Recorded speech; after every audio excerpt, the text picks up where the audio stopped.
بسم اللہ الرحمن الرحیم۔ السلام علیکم دوستو۔ ریاض ایک نوجوان لڑکا تھا جسے سمندری سفر کا بے حد شوق تھا۔ وہ ہمیشہ پرانی کہانیوں میں کھویا رہتا اور نئی جگہیں دریافت کرنے کی خواہش رکھتا تھا۔ ایک دن اسے اپنے دادا کی پرانی ڈائری ملی جس میں ایک پراسرار جزیرے کا ذکر تھا۔ کہا جاتا تھا کہ اس جزیرے پر ایک نایاب خزانہ چھپا ہوا ہے، لیکن وہاں تک پہنچنا آسان نہیں تھا۔ ریاض کے دل میں اس مہم کا جنون سوار ہو گیا۔ اس نے اپنے 3 قریبی دوستوں حمزہ، علی اور سارہ کو یہ راز بتایا۔ سبھی نے فوراً حامی بھر لی کیونکہ ان میں بھی مہم جوئی کا شوق تھا۔ چند دن کی تیاری کے بعد وہ اپنی مضبوط کشتی میں روانہ ہو گئے۔ سفر کے آغاز میں سب کچھ ٹھیک چل رہا تھا۔ سمندر کی لہریں نرم تھیں، آسمان صاف تھا اور ہوا خوشگوار چل رہی تھی۔ لیکن جیسے جیسے وہ گہرے پانیوں میں پہنچے، موسم نے اچانک کروٹ لی، تیز ہوائیں چلنے لگیں، بادل گرجنے لگے اور سمندر میں طوفان آ گیا۔ کشتی خوفناک لہروں میں ڈولنے لگی، ہر طرف اندھیرا چھا گیا۔ سارہ نے چیخ کر کہا، ہمیں کشتی کا کنٹرول سنبھالنا ہوگا ورنہ ہم ڈوب جائیں گے۔ ریاض اور حمزہ نے پتوار مضبوطی سے پکڑ لی، علی نے بادبان باندھنے کی کوشش کی اور سارہ دعا مانگنے لگی۔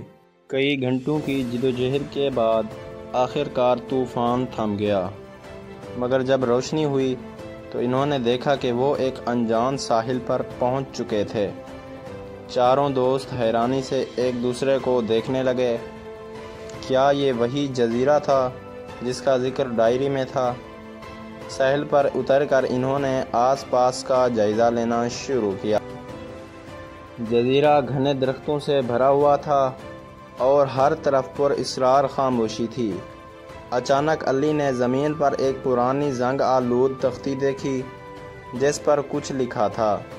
سارہ نے اسے جھاڑ کر پڑھا، یہاں خزانہ تو ہے مگر وہی لے سکتا ہے جو اس کے قابل ہو۔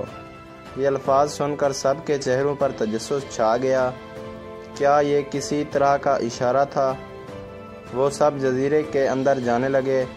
جوں جوں وہ آگے بڑھتے گئے، جنگل گھنا ہوتا گیا اور راستے پر عجیب نشانات نظر آنے لگے۔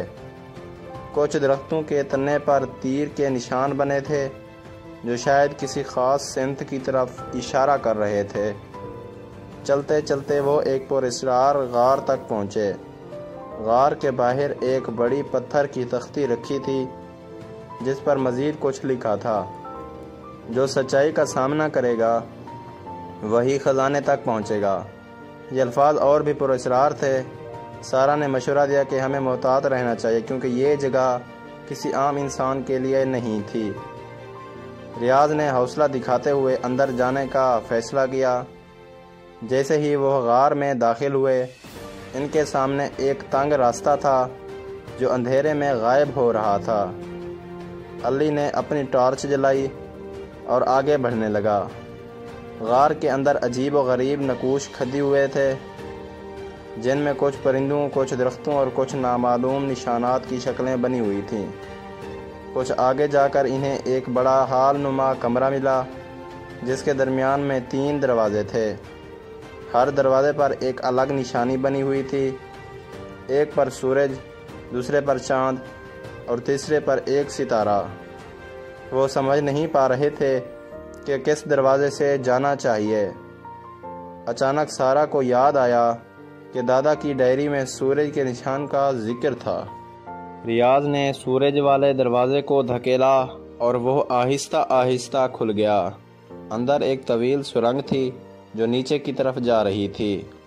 وہ سب آگے بڑھنے لگے، لیکن جیسے ہی وہ آگے بڑھے زمین ہلنے لگی اور دیواروں سے بڑے بڑے پتھر گرنے لگے۔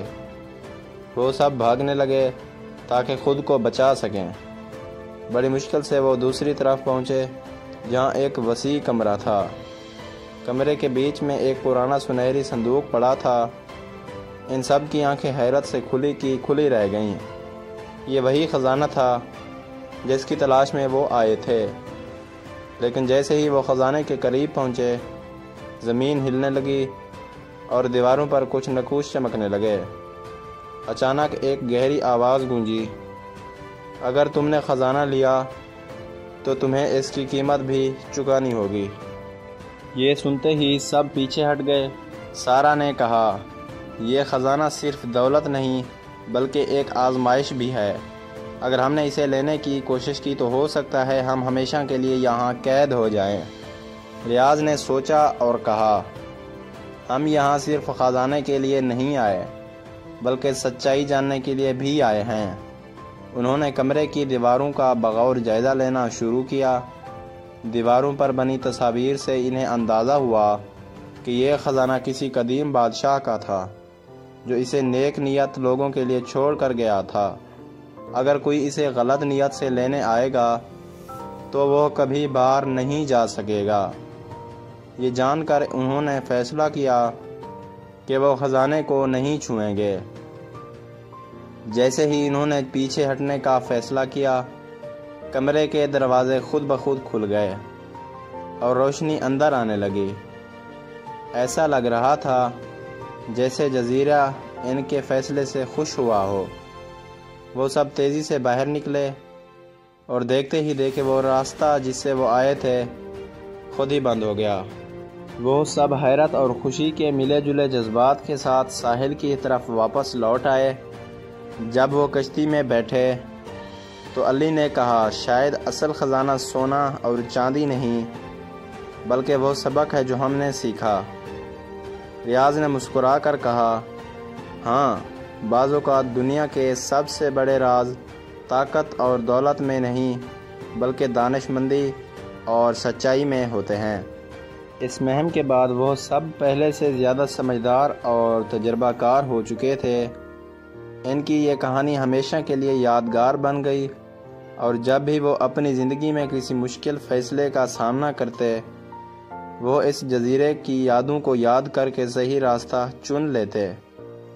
مزید ایسی کہانیوں کے لیے میرے چینل کو لازمی لائک اور سبسکرائب کریں اور ساتھ میں دیے گئے گھنٹی کے نشان کو دبانا نہ بھولیں۔ شکریہ دوستو۔